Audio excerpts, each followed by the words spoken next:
Benchwarmers, welcome in to another bonus Friday edition of the Far End of the Bench podcast. And this week, I'm honored for the guest that we have coming on.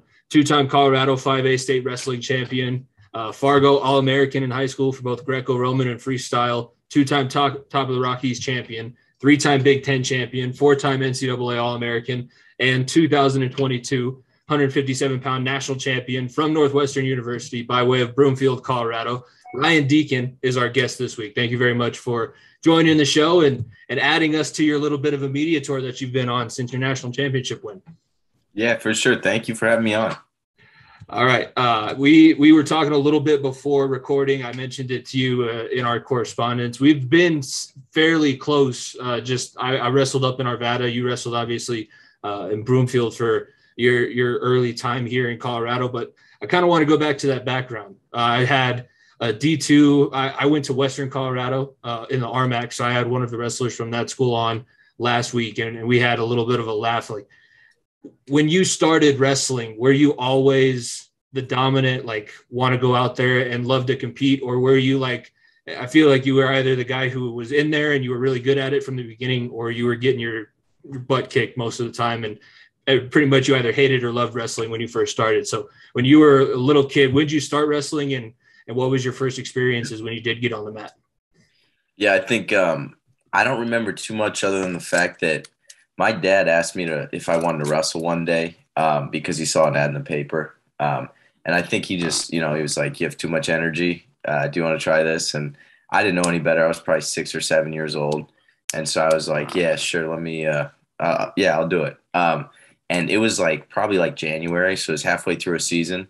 And so I missed like the singlet order forms for the Broomfield Eagles. We were a blue singlet team. And so I went to a sporting goods store, and the only singlet that fit me was a little red singlet. So I just remember being the only kid on my team with the red singlet and kind of sticking out like a sore thumb. So that was funny. It's starting, kind of halfway through a season and just kind of get thrown into the fire. I think I picked it up pretty quickly. Definitely that first year, I had no idea what was going on. Like I said, I started halfway through a season. But I liked it a lot. I think I remember enjoying it a lot and doing traveling a lot and just going to a lot of tournaments growing up. So it was something I always looked forward to. And as I got older, I played a lot of sports and then kind of specialized once I got to high school a little bit. What other sports were you playing while you were starting your wrestling career also? I played just about everything growing up, but I guess my three main sports were football, lacrosse, and wrestling. Go ahead. What football program did you play for? Was it BYFA, or was it what league were you up in? So we played I played for BYFA when I was younger, and then played for with a legacy feeder team. Mm-hmm. I think it was I think we played each other. If you were on because you graduated in 2016 from high school, right? Yep. I think we played. I was Creek Red Nation. I think we played each other in 8th grade. Yeah. Yeah, you guys probably snuck this. You guys were good. Well, our coach was psychotic. Our coach was a wrestling coach, actually accidentally coaching a football team. Was how it seemed like. So we were a little bit more intense than most of the other teams we played. That's crazy. I didn't realize you were on that team. Yeah, that's a small world. That's awesome. Yeah. So what position did you play when you were in football? Yeah, so when I was younger, I was a running back and middle linebacker. And then as I got older, I kind of grew later. So, I went into freshman football weighing 99 pounds. So I was playing cornerback at that point. But yeah, I think I honestly, if I would have grown a little bit sooner, I probably would have stuck with football a little bit more. But, it was just it was conflicting with going to preseason tournaments and,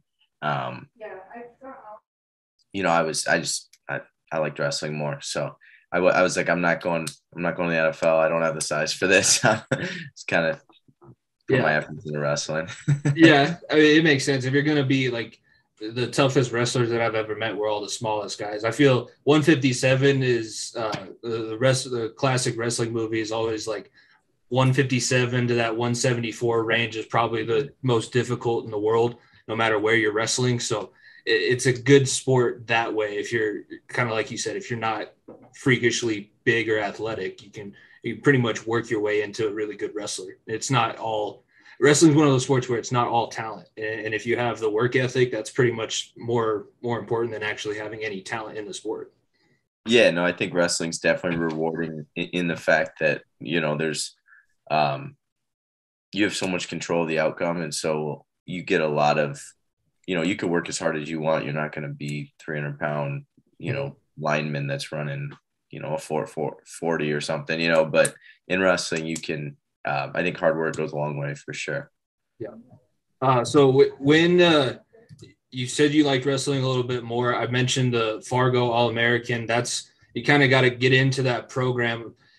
I'm asking this also for a little bit for myself, but our listeners would be probably more along the lines of the national football circuit and going to camps in that sport. What is it like getting into this national circuit for wrestling and wrestling in the national freestyle and Greco-Roman tournaments? And when did you make that switch over and kind of start taking that stuff seriously?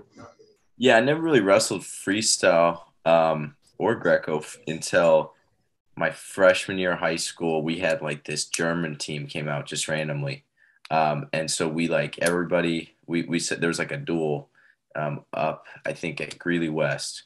And so everybody that was going to wrestle in it hosted like one or two guys. So we had two German guys spend the night at my house and, kind of got to know them, showed them around for a few days. And then we wrestled a freestyle match. And I basically just wrestled a folk style match at that, but a lot of my coaches, club coaches and stuff, and high school coaches were like, you should get into freestyle and Greco in the summer. And so you start doing like these local little freestyle tournaments, and then you got to hit like a regional tournament. And basically there's a freestyle and Greco state tournament. And then depending on how you do at that, I think at that time, Colorado didn't have enough guys, so you were basically just already on the national team where you could go to Fargo. I think Colorado wrestling's got quite a bit better now, where they take the top, I don't know if it's 2 or 4 from those tournaments for the national team that get to go out to Fargo. But that was just like, it's a fun summer thing. You're training for something in the summer. You got some like purposeful training instead of just kind of wrestling. And it was a lot of fun. We go do a camp for a week, and then you head off to Fargo for a week, and it's a long week of like cutting weight in the Fargo heat in the dorms with no air conditioning. And, it's a grinder of a week, but it's a lot of fun in July. So it was always a good time. You're with a bunch of guys that, you know of, or you wrestle some club with them or something, but they're not on your normal high school teams. So you're not around them every day. And then some of your teammates, I guess, too, come. So it's a lot of fun. And I think it's, those weeks in the summer in Fargo when it's 90 degrees and you're running in a sauna suit, it was, you learned a little bit out there to just kind of. It starts to make sense why wrestling is a winter sport, because it's a lot easier to cut weight when it's cold, and it's not a million. It would be nice because you would be able to sweat it out a lot more, but it's so much more uncomfortable trying to cut weight in the cold or in the heat than it is in the cold. For sure. We're all like bringing box fans to the dorms and stuff. They don't have AC it's a lot of fun. I think that's like a rite of passage, going to Fargo for a week, Yeah, no, it's I always heard about it. And then you hear about the other, like the Ironman tournaments, following David Taylor and his story. And there's so many, it's almost being in Colorado. I agree with you. When we were younger, it was almost a scene that was building. And you go to places like Pennsylvania and Ohio, and you see how it's a totally different style of match that they wrestle, even in the different parts of the country. So getting to that Fargo national tournament had to be a huge step forward for you, just knowing that you probably wanted to wrestle in college, I'm assuming. Yeah. And I think,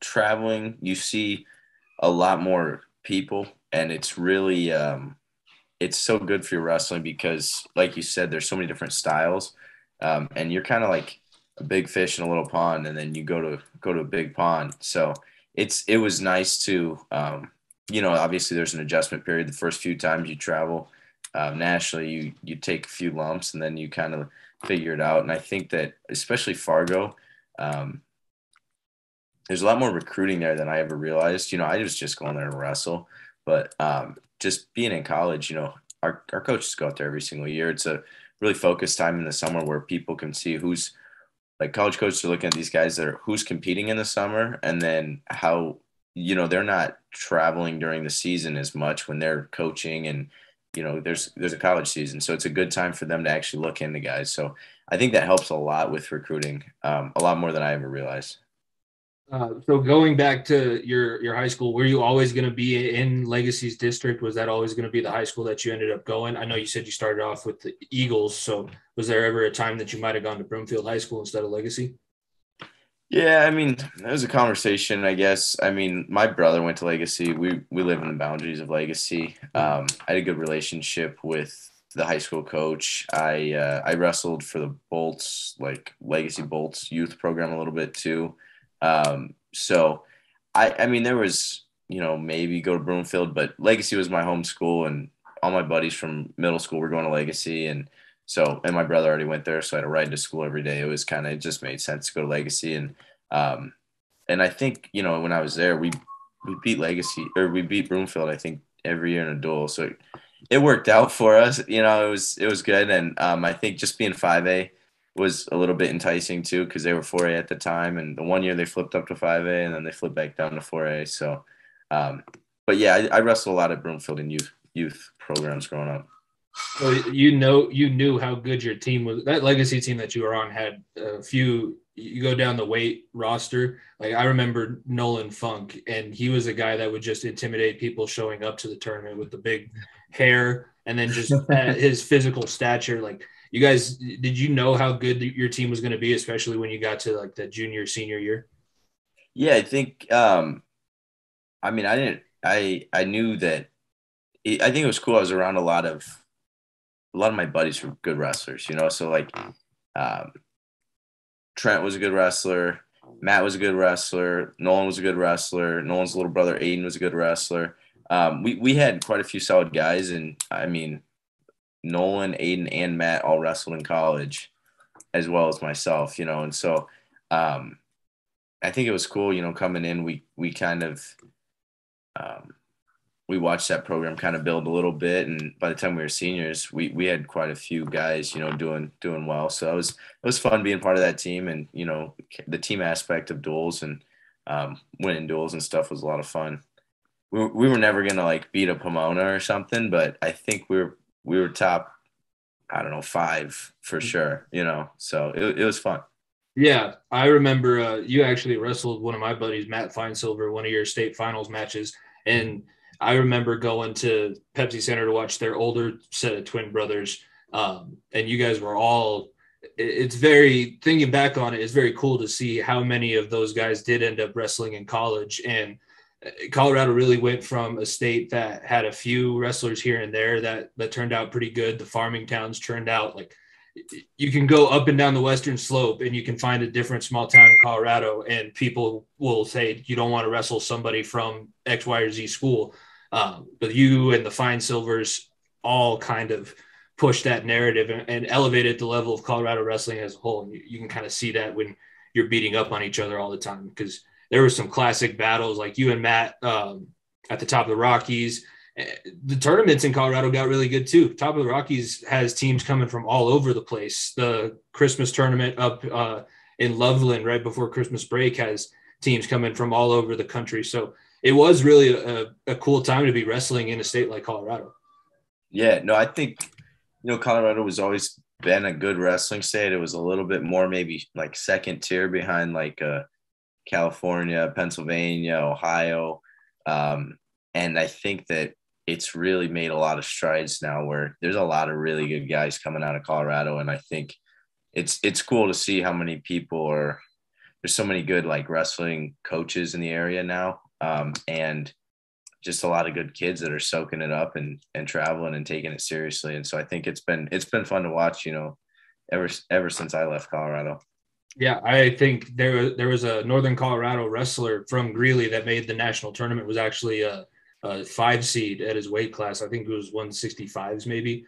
Lost in one of the earlier rounds, but Northern Colorado moved up into the Big 12, and they're qualifying people for the national tournaments now. So before we move on to college, can you tell me what your favorite tournament from your high school career was? Was it a Top of the Rockies? Did you have another one that it really stands out in your mind? Um, Favorite tournament. I think the UNC tournament, the Christmas tournament you're talking about, that was a fun tournament every year. I think that's like um, it's like your first big tournament. So I think it was a lot of fun going there.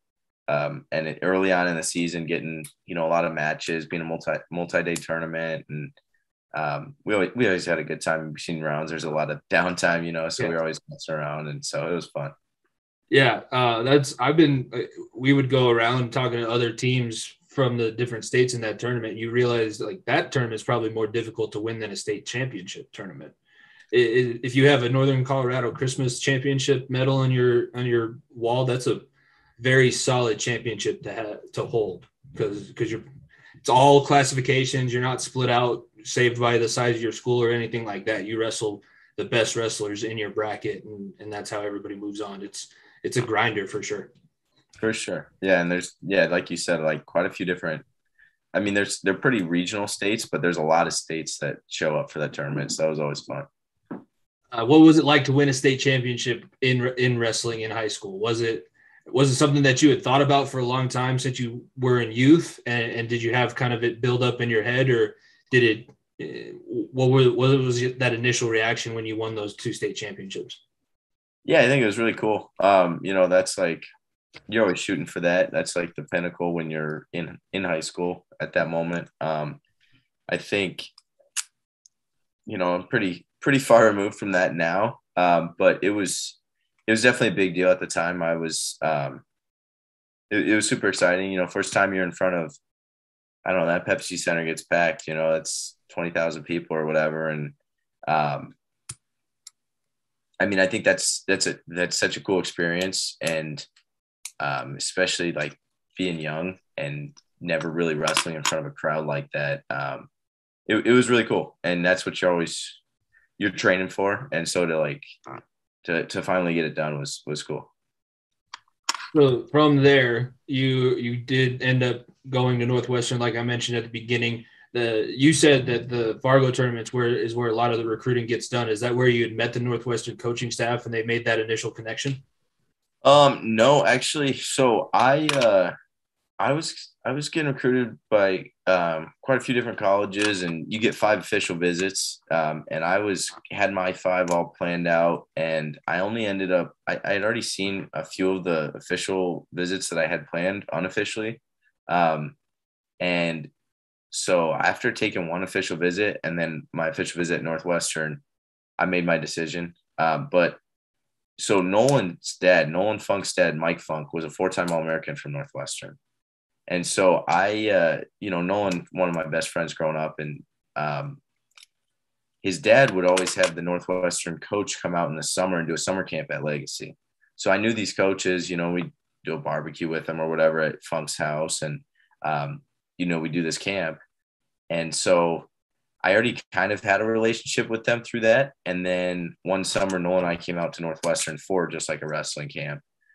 So I already kind of knew the coaching staff.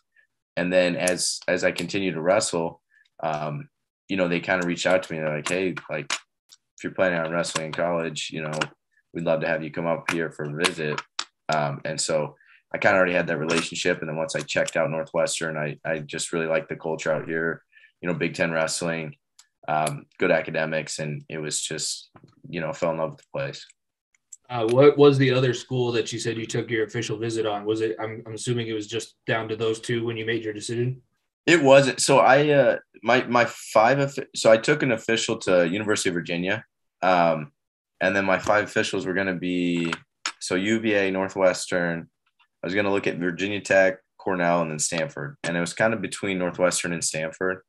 And I think just Big Ten wrestling, I like the family culture at Northwestern better. And it just made a lot more sense, I think, with like all aspects. So I liked Northwestern the best. And it was kind of that I made my decision off, a bunch of different factors. Yeah, those programs that you mentioned were all in fairly similar places too when you're getting recruited. Virginia just recently had their first national finalist, I believe. I don't think Mueller won. I think he lost to Spencer Lee recently, but UVA is building up their program now. The ACC wrestling in general, like I mentioned with the Fine Silvers at Duke and Virginia Tech, are starting to build themselves up as well. And Stanford, we all know about the Save Stanford Wrestling campaign from a couple of years ago. It's all programs that are trying to figure out that next way to kind of cycle themselves back forward, because Northwestern and Illinois in general does have a good history in wrestling. It's one of those states that has a wrestling culture about it. But I would say Northwestern, in the scheme of the Big Ten, when you were being recruited, was in a place where they needed to kind of redo, almost give themselves a makeover program wise. And you were one of those first people that got brought in to do it. Yeah, I think it was really cool. When I first got here, when I committed to Northwestern, Drew Periano was a coach, and I was at a practice, and I get out of practice, and I have a bunch of missed calls, and Drew got fired. And so Storniolo calls me, and he's like, listen, like, just want to let you know nothing changed on our end. Like, we'd still love to have you. Like, let me know if this changes anything. And, it was a little scary. I'd already committed, and now everything's changing. And, I let him know. I was like, hey, it was I didn't pick this school for one reason, and I'm still coming, and then he hired Cody Brewer and Andrew Howe. And so it was better than I could have imagined. That's bringing in two national champs, 2 4-time All-Americans on the coaching staff. And I grew really close with Andrew Howe, and, I owe so much of my wrestling career to him. Like, he's helped me so much, and we came in at the same time. It was really cool to kind of get taken under his wing. So it was awesome. I didn't realize at the time, it was a little scary, and then it worked out better than I ever could have imagined. Yeah, and it's funny that you mentioned Howe too. It was in your match. I was rewatching your match before doing the interview. Daniel Cormier brings up the fact that when you get in on a single leg, you normally finish because you work with Howe so much. And that was the thing that he was always known for, was that he got in on a single leg, it was going to be a finish takedown no matter what. So, you ended up getting into a really good spot. And the Big Ten at that time, it was you and Sebastian Rivera initially, kind of bringing that program back into prominence, winning Big Ten championships.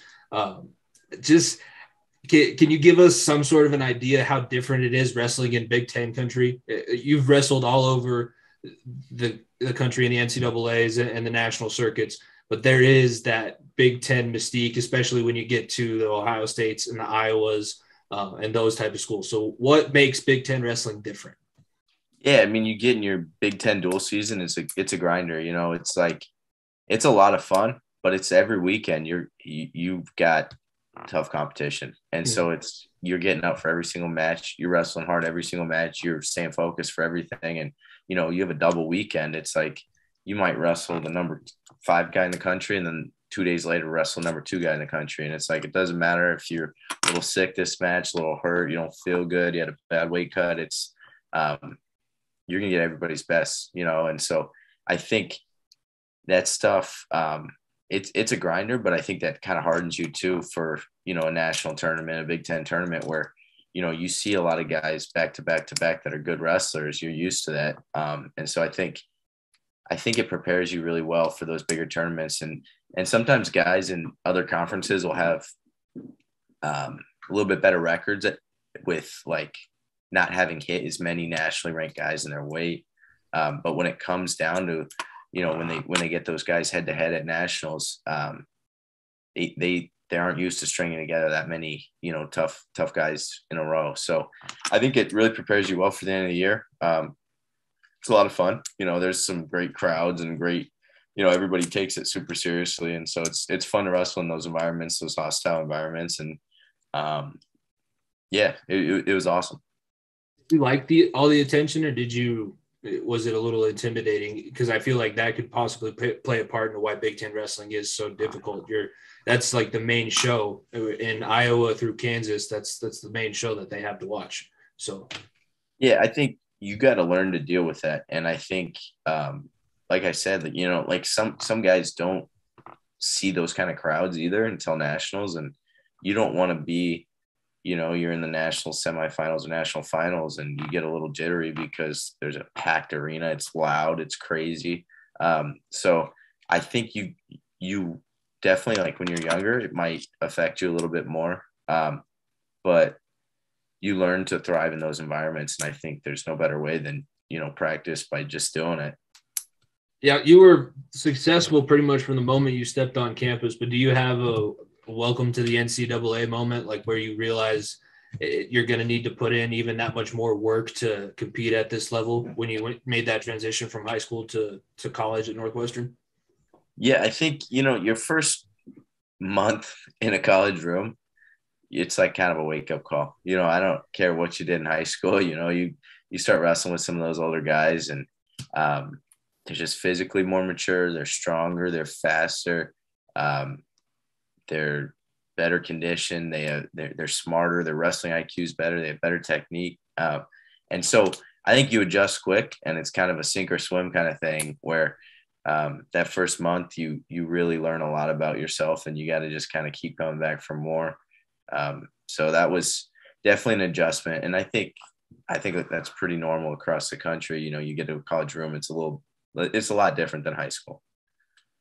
True freshmen normally don't make an impact all that much, especially at the high level Big 10 schools. Getting that redshirt season is just the experience, because wrestling's the best sport, I think, when you come in redshirt, because you still get to compete. You're doing the same competitions, you just don't count toward your team's actual scores. So that whole season initially, like you like I mentioned, you had a successful record, but then after that season, you end up never having a winning percentage below 81%, and you finish with 2 undefeated regular seasons. What do you think gave you the ability to, you never had, it was never like a letdown spot. Every time that you got on the mat, you were always going out there to win. What was the trigger for you to always, you never took a night off, no matter who you were wrestling? We talked about competition, but what else was there that drove you on to being so successful during your career? Yeah, I think that's like a testament to, the coaching staff and my partners. Like it's when you're like your coaching staff is preparing you and your training partners are preparing you and your teammates, it's you're ready to go at all times. And I think that's like a focused environment where it comes from the top, where they're helping you they're doing everything they can to help you get better. And then you're gaining confidence as you are putting in this extra time. You're wrestling with some of the best guys in the country in your room. You're wrestling with, best coaches in the country. I think it's that preparation that makes you have a real sense of confidence. And then you step out on that mat with the confidence of you've prepared for this and you're ready to do it. What was it like trying to keep up with your academics while also wrestling? Because you mentioned it when you said you were trying to decide between Stanford and Northwestern. Northwestern's one of the best academic schools that you can get into, not in the Ivy League. And if you want to compete in athletics, it's right up there with everybody else. So how was it managing that class load, and what were some of the, I'm sure, what were kind of the resources that you had to help you manage that class load? Yeah, no, I think that's like a huge part of college is, that's a huge adjustment, right? And I think that's for anybody. And then trying to balance that with the amount of hours you put into, playing a sport is it's tough. So I think good thing is you got, a lot of teammates that have taken these classes before and kind of help you make sure that when you're making your schedules, you're not just like 4 really hard classes every quarter. It's like you pair an easy class with a hard class and you knock out, you make sure you're not overloading during the wrestling season. You take your harder classes more out of the season. You take like 1 hard class with your easy class, so you're not four hard ones. We had tutors, so not being afraid to ask for help. And if you're taking a really hard, I had some econ classes that were pretty tough, and you get they do an awesome job helping us with. I send an email to our academic advisor. I get a tutor set up, and putting in time with that. We had athletic academic advisors. They were great resources when we needed help. And I think that, it's always an adjustment, but it's like anything, right? You put in the time and you figure it out, and it gets easier as you learn the system. And I think just comes down to time management and being able to do that with, when you're traveling and you got a duel on a Friday, and then you take a test while you're cutting weight on a Saturday, and then the next day you're competing on a Sunday. There's going to just be some situations where it's like, this isn't ideal, and you're just going to have to get through it. And so I think you figure that out. And then as the other thing was, I was here all summer training, so I'd try to take a class in the summer. And so if I could take a really hard class in the summer when it's not in season and it's one class where I can focus on it, you learn little tricks like that to make sure that you are managing the amount of work you have to do with your wrestling career, because you don't want either to suffer, right? So you're trying to do both at a really high level, and it takes a lot of time to do both at a high level. Yeah, the national championship commitment is insane. You finished with 2 degrees, or does it count as 3 degrees in your time at Northwestern? So, but how many do you walk away with? Yeah, I'm not really sure. Maybe 2.5. So I got my undergrad. I got an econ degree with a business minor. In 2020. 2021, I did a 1-year master's degree through Kellogg. It's like the grad school at Northwestern. So I got a master's of science and management studies. And then this year I did a grad certificate in specialized studies, and that was only 2 quarters. So that was a little bit, that's a certificate, I guess, technically not a degree. So I have my undergrad degree, my master's degree, and then a grad certificate. Not like you didn't put in the work in your time there.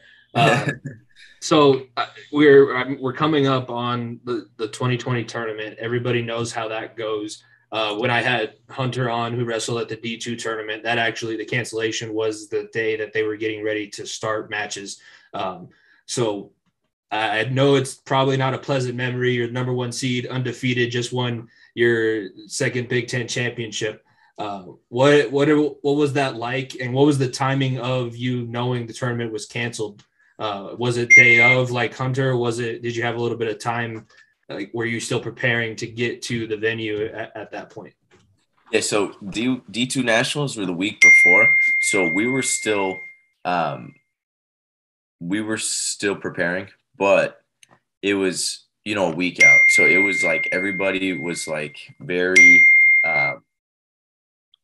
very prepared, and like kind of just getting, like, everybody's living their life, right, and kind of shutting everything down. You're getting all the outside stressors out, and we have a student athlete dining hall here, and we're sitting in there eating lunch with my team, just messing around and getting ready for practice later that day. And as we're sitting in that dining hall, like, the whole lacrosse team, the girls lacrosse team here, comes in like crying, and they just found out their season got canceled.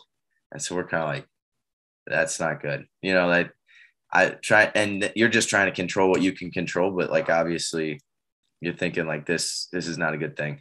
And so then we go to practice, and an email from our AD gets sent as we're all like in the locker room, basically saying all sports are canceled, like NCAA sports, like everything's canceled because of COVID. And so everyone's like kind of freaking out, like, are we just not going to practice now? Like, what are we doing? And then 5 minutes later, we get an email saying that was premature. There's still a meeting coming. It's not canceled yet. So it's kind of just like jerking you back and forth, like, what's going on? Like, I don't know. And so we just walk into practice, kind of forget about it. You're just wrestling. And then after practice, coach will bring it in, and they're like, yeah, NCAAs are canceled. And so that was like, I don't know, that was weird. You never deal with something like that. You deal with like a heartbreak of like losing a match, and you're used to that. You can deal with, giving it your all and losing, but not getting the opportunity was a different kind of heartbreak. So that was tough, looking around at everybody and just kind of being like, nobody really knows what's going on and what's going to happen. And so, yeah, that was weird. Yeah, it was described as just a wave of emotion that you normally don't see. Like, wrestlers are a breed of person that doesn't really show the whole name of the game is trying to keep your emotions in check. And at that point, when you don't get the opportunity to fight for something that you sacrificed all season for, it's very difficult as an outsider to try and even put yourself in that position. And then to have the wherewithal to try and continue to push through. At that point, you still had your one real normal season that you would have had afterward for your redshirt senior season. Were you already, what was your mindset as to handling the possibility of losing that one season of eligibility? This before they decided to grant that back. What was your thought process on finishing up your redshirt senior season and beyond that? Yeah, I think, I mean, honestly, nobody knew what was going on. It was kind of like, hey, book a flight, because what if they shut down the airlines? Like, let's go home quick, and thinking like, oh, well, this will be a week long and then we'll be back out here. And it was like 8 months long. But, in that moment, you're just kind of just shell shocked. Like, I don't even know what just happened. And once the dust settled a little bit, it was like, I just, I was upset about it, but I was really, really grateful I had one more year. I had a lot of buddies that were number one seed undefeated, that it was their senior year, and it was just like, you're done.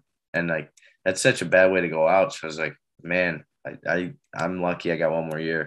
That's like pouring everything into next year. And so that was that, and it was way longer than anybody would have thought. We were home a couple months when, nobody really knew what was going on at first. And so it was, it was weird time.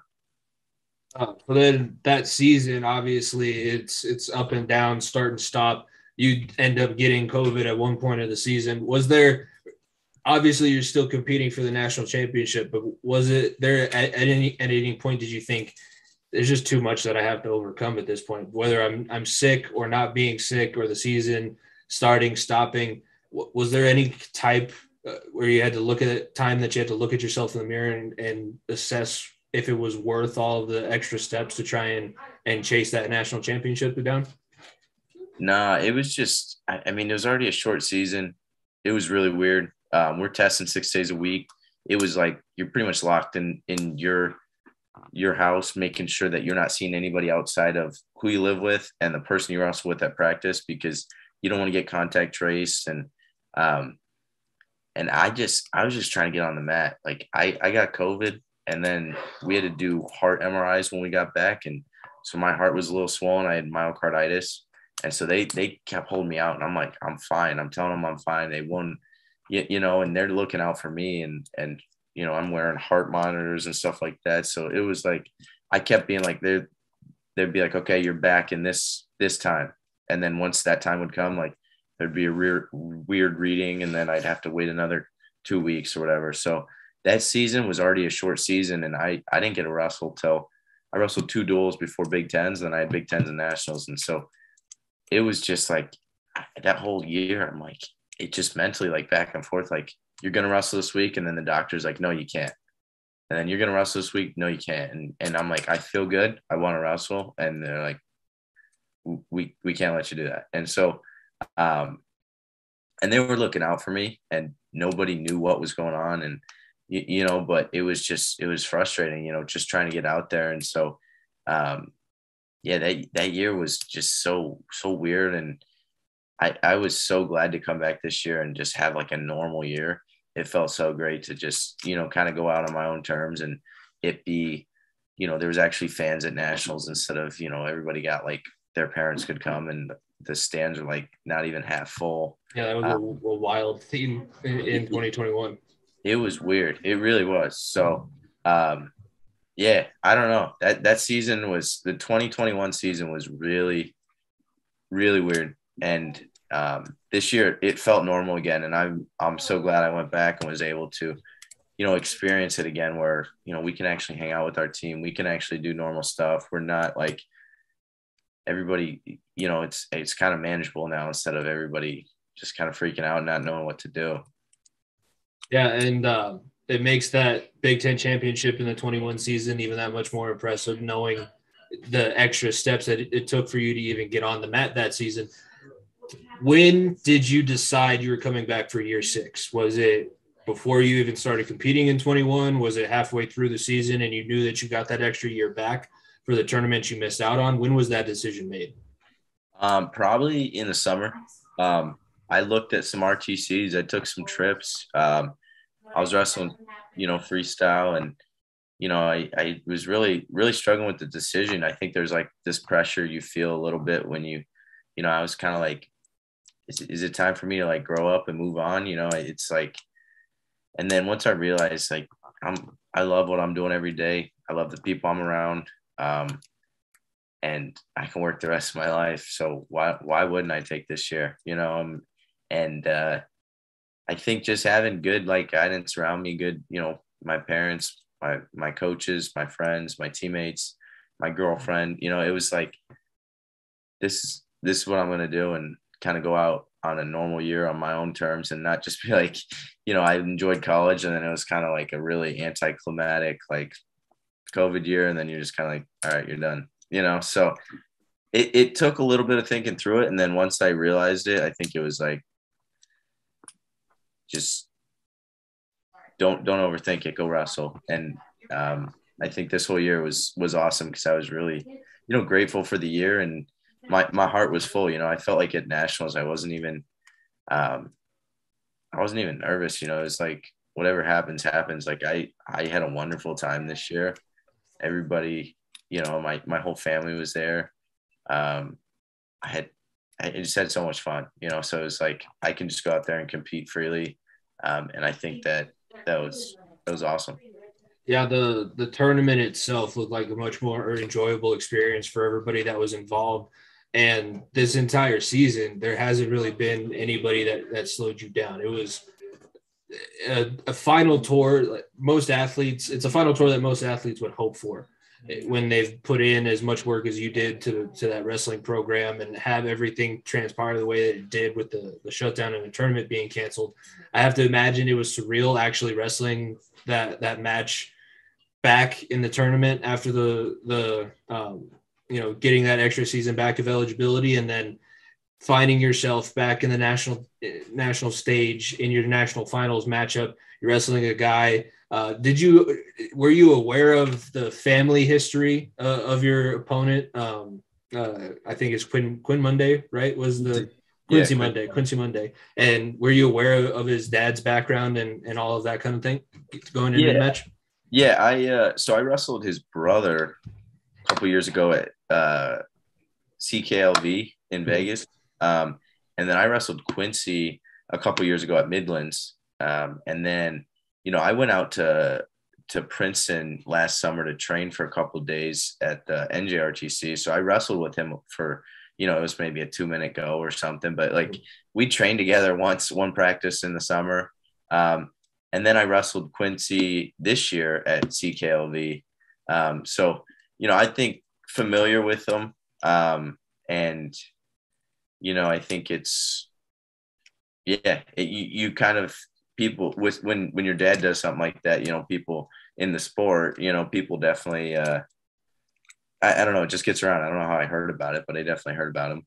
Yeah, it took them actually saying it on the broadcast for me to put two and two together, but it was, once the dots connected, it made sense. And that match started off in an interesting place, and college wrestling has changed a little bit with the implementation of the danger rule. You end up putting him in a bad spot and getting a huge move with near fall points out of it.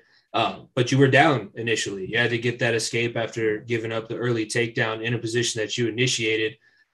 It seemed like you were just calm, cool, and collected in that moment. Was that kind of how you felt also going through the match? Just nothing was going to bother you. It was just, you had a certain amount of time and you're just going to continue to do your work. Yeah, I thought, getting my offense, not changing anything.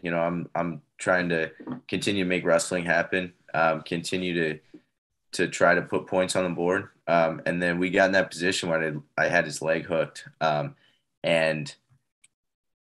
I knew he was kind of stuck there.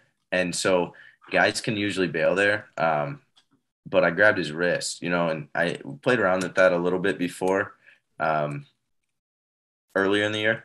And I think that, you know, when a guy's there and you have their leg and then you grab their wrist, they can't do anything to fight off their back. So it's just kind of trying to make little adjustments to hold them there to get the two, and then you know, get the danger too. You know, a 6-point takedown blows open a match pretty well. So it was definitely kind of weird, and it was really you know, one of those positions where once I realized, like, once I'm getting back points there, it's like, okay, you know, little adjustments here and try to, you know, at that point it's third period and I got a pretty big lead. So it was a cool moment to look up. You know, I looked up, there's 11 seconds left, and I'm like, I just won a national title, you know? So that was cool. That was really cool.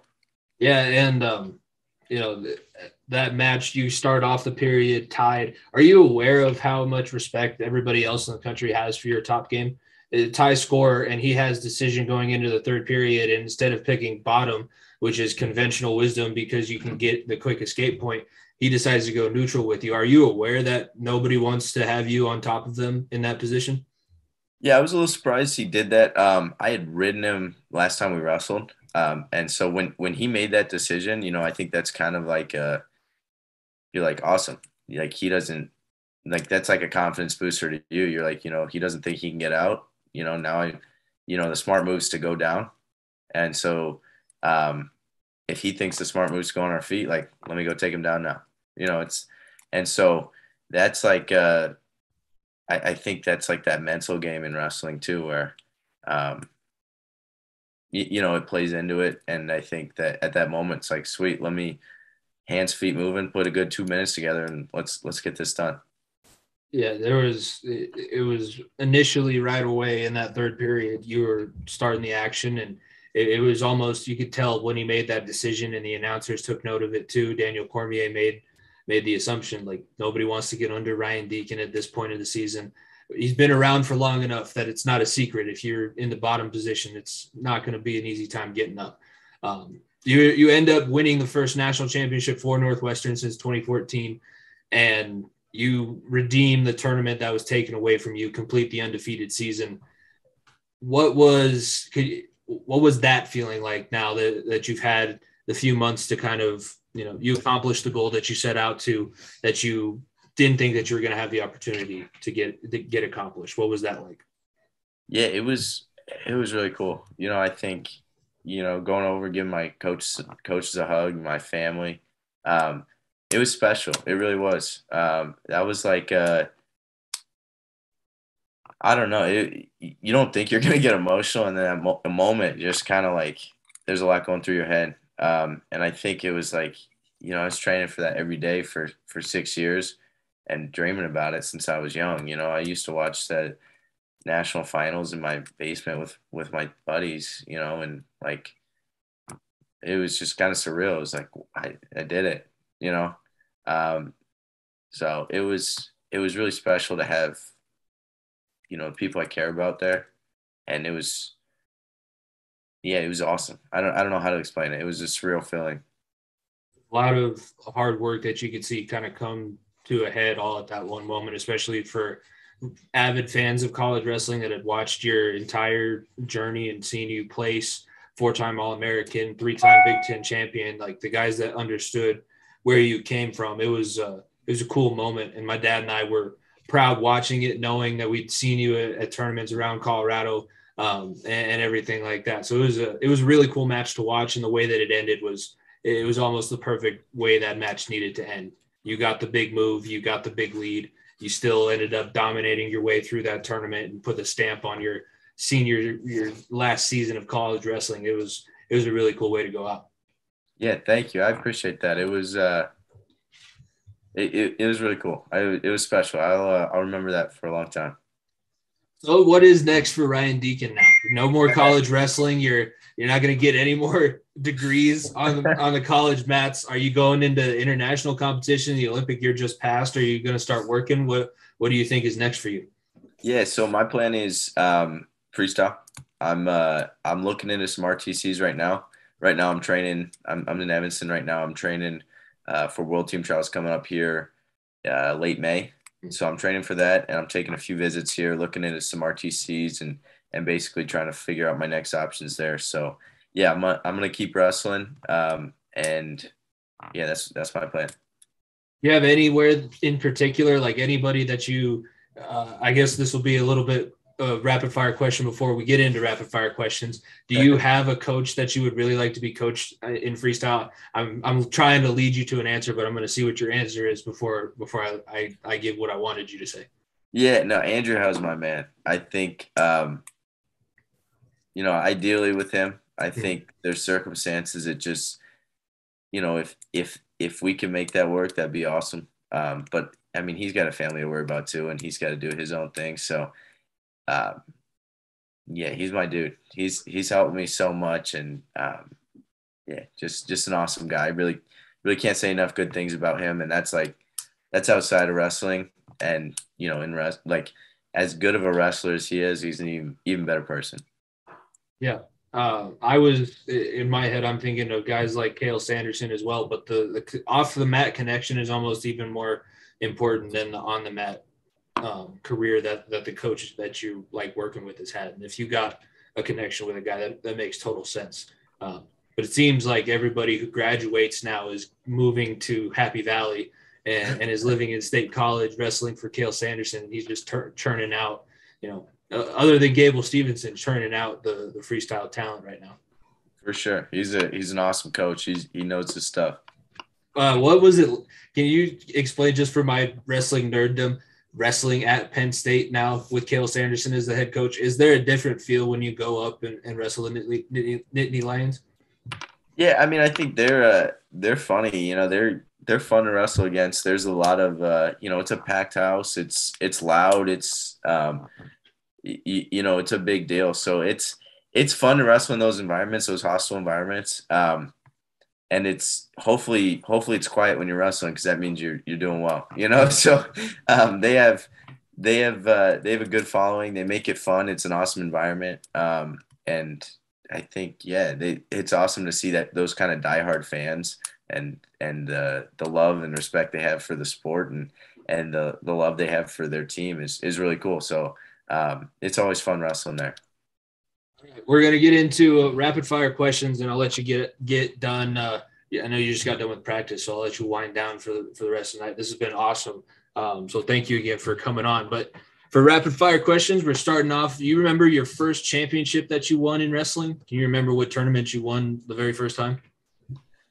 Wow. I remember winning a little youth tournament. And I just remember because for some reason, they just had a really big trophy for like the outstanding bracket that they decided was like the hardest bracket. And it was a small little local tournament. And I won it right at the end. I popped my head out for 2 to win by like a point. And I was actually wrestling Colton Schultz. It was no way. Yeah. We were like, and I'm sure that wasn't the first, that was just the first one I remember. But I was probably 8 years old, and I still got that trophy in my room somewhere. But that's how Colton and I kind of met each other. We were wrestling at like, I don't know, 68 pounds or something like that, Yeah, the fact that you and Colton Schultz, well, that makes sense because he's like 3 years younger than us, isn't right. he? Yeah, so he's the body type matches up perfectly now because he continued to get wider. I was scared of him when I was in my senior year of high school. I was in his same weight class, and I was like, after I graduated and now seeing him at heavyweight, I was like, oh my God, he's the size of a house. Yeah. And he's the best wrestler one of the best wrestlers that I've ever seen, especially on the feet for a big man. He's awesome. Really good dude too. Yeah. Song you have to listen to before a match. What's the one song that you got to get going before you get out there? Usually throw like some AC/DC, Thunderstruck, get that in there at least once. I don't know, got a playlist for sure, but definitely get that in there. What was your pre-match ritual? What was your superstition that you did? Home meets or away duels, anything like that? Yeah, I think, I'd eat the same meal after weigh-ins. What was it? Peanut butter, banana, honey sandwich. Okay. A little bit of wheat thins and like some fruit, some watermelon, pineapple, water, Pedialyte, Gatorade, rip a coffee and get ready to go. The best part about being the heavyweight is that you get to eat whatever that you don't have to worry about all that kind of crap. For sure. All right. If Ryan Deakin never wrestled, what would you have done? Where would we be sitting if we never had your wrestling career? Yeah, I don't know. I think I definitely would have played other sports. I don't know if I would have taken them to as high of a level, but I think I'm interested in sports, fitness. I'd probably be, working a job at this point, but I don't know. I'm just glad I found wrestling. Yeah, it's I can't thank you enough, and this has been a great experience for myself, and I know wrestling fans that have watched you for a while, people that have seen you on the mat but don't necessarily know any of your background. I think this will be really great for them. So I appreciate you coming on, giving up your time and coming on for the interview for the podcast. This was a lot of fun, and the connection that we had, the fact that you play, if my co-hosts were able to be here, Nico, he was also on that team. He was the guard. I was the center. He was the guard. And we were both on that Creek Red Nation team. The fact that we played each other in youth football before anything else happened like that is just, I can't even believe that's an actual thing that happened. That's a small world. That's really funny. Yeah. But best of luck to you in your future with the RTCs and getting on the freestyle circuit and the national tournament coming up, the trials. I'll be paying attention, and when you make the team, we'll be sure to give you a shout out and get the bench warmers up backing you in all your future matches and everything like that. Awesome. I really appreciate it. Thanks for having me on. And I look forward to talking to you soon. Yep. We'll keep in touch. Thanks, Ryan. Sounds good. We'll see you.